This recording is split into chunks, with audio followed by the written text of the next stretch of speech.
Alright, in this video we're looking at the 75 C10. There's a problem. When you press the brakes a little too hard, they lock up. And I'm not sure if it's the rear or the front. I kind of think it's the front because it doesn't feel like it's trying to fishtail on me. Now I do know when I'm driving, I have the driver window down, I can hear something going on here, this driver's side front wheel, but it goes away whenever I touch the brakes, even lightly. So I want to check. I'm going to jack it up. I want to make sure the wheel bearing is good first off. Probably all 4 wheel bearings are good. And then let's see if the brakes are dragging. Let's check the brake fluid and see if there's a problem. Alright, so let's take the cap off. And if you can see, the front is nice and full. Fluid is pretty black, so it could use a change. The rear is pretty low actually. So we need to make sure there's no leaks. So when we jack the rear up, we're going to check for wet spots and leaks from the master cylinders on the drums. But let's stay in the front. Let's jack up, let's check the wheel bearings and for brake drag first. Alright, got the front wheels up. I don't have a jack stand under it, just temporary lifting it, so I'm not going to go under it, but going side to side.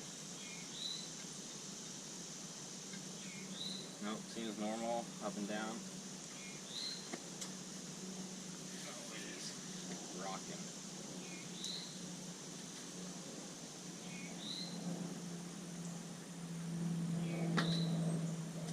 But wheel bearing seems good. From what I can feel, the ball joints all feel good too. I mean, I don't really even need to check the other side because this is the side concern, but since I don't feel anything, I want to take the wheel off. I'm going to put a jack stand under it, pull the wheel off, check the brakes. Alright, so I started taking some lug nuts off. It is a struggle. This little beauty ring on it is just stuck, but it's not like stuck to the point where I can use an impact to just pull that off. It's a little loose, so then it gets stuck in my socket, and then I gotta fight to get it out. So yeah, these are not great. Looks like I need to get the whatever this plastic chrome stuff is off of these lug nuts so I can just put the bare lug nuts on, and that would be so much better because when I take this to a tire place, if I drive it there and have them do it, there's no way. It's going to be a big ordeal. But main concern here is when I spin the wheel, if you hear that, we got some drag. And it's some squeaking dragging. So I need to check the brake pads. I've already looked from the back side and they look okay, but I can't really get a good view of the front. So that's why I'm taking the wheels off. And finding out about this lug nut issue. So taking care of this all now. Alright, so we got the wheel off on this driver's side front. Now, if you hear this, something's dragging. And I have a feeling this rotor is probably warped and just worn through too bad, but I gotta take it off. The back feels rigid, but I don't know.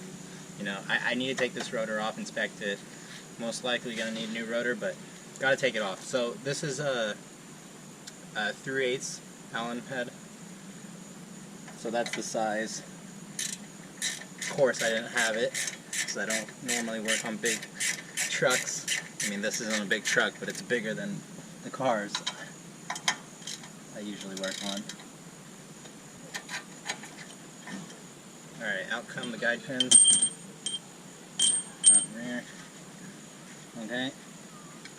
If it's dragging, it's probably going to be a bear to get off. Now, I have tools to compress the piston in the caliper, so I'm not worried about, making sure I push it in. But came off, not too bad. Oh, the backing plate just totally destroyed destroyed.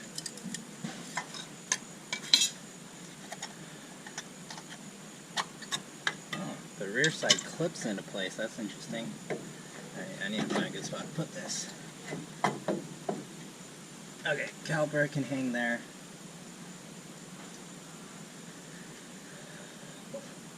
So, to get the rotor off, it's gonna, they don't just pop off. You know, there's the castle nut in here.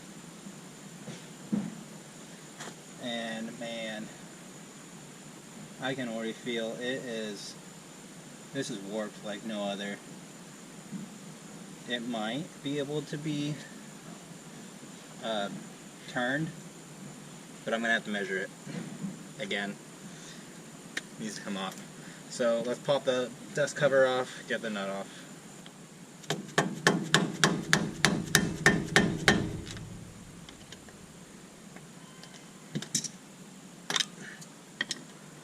Alright. I should not have touched the inside. Of course I did though. So while we're here, let's look at the pads. This is the rear one that touches the caliper. It is warped. It's very thin too. It needed to be replaced. This one, the back plate fell off. So that only happens if it gets hot and it's been dragging, and obviously has been. The front is actually good. It's worn evenly.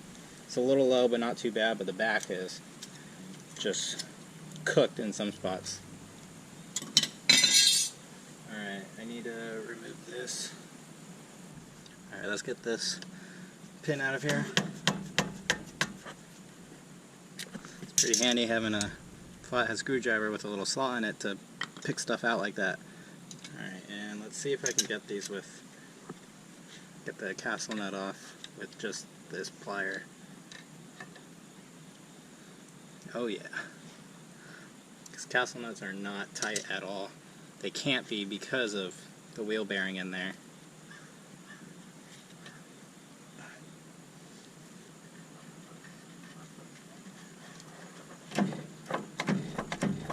And that came off perfect. Alright, so we have some stuff here. I'm just going to leave it in the order that it was.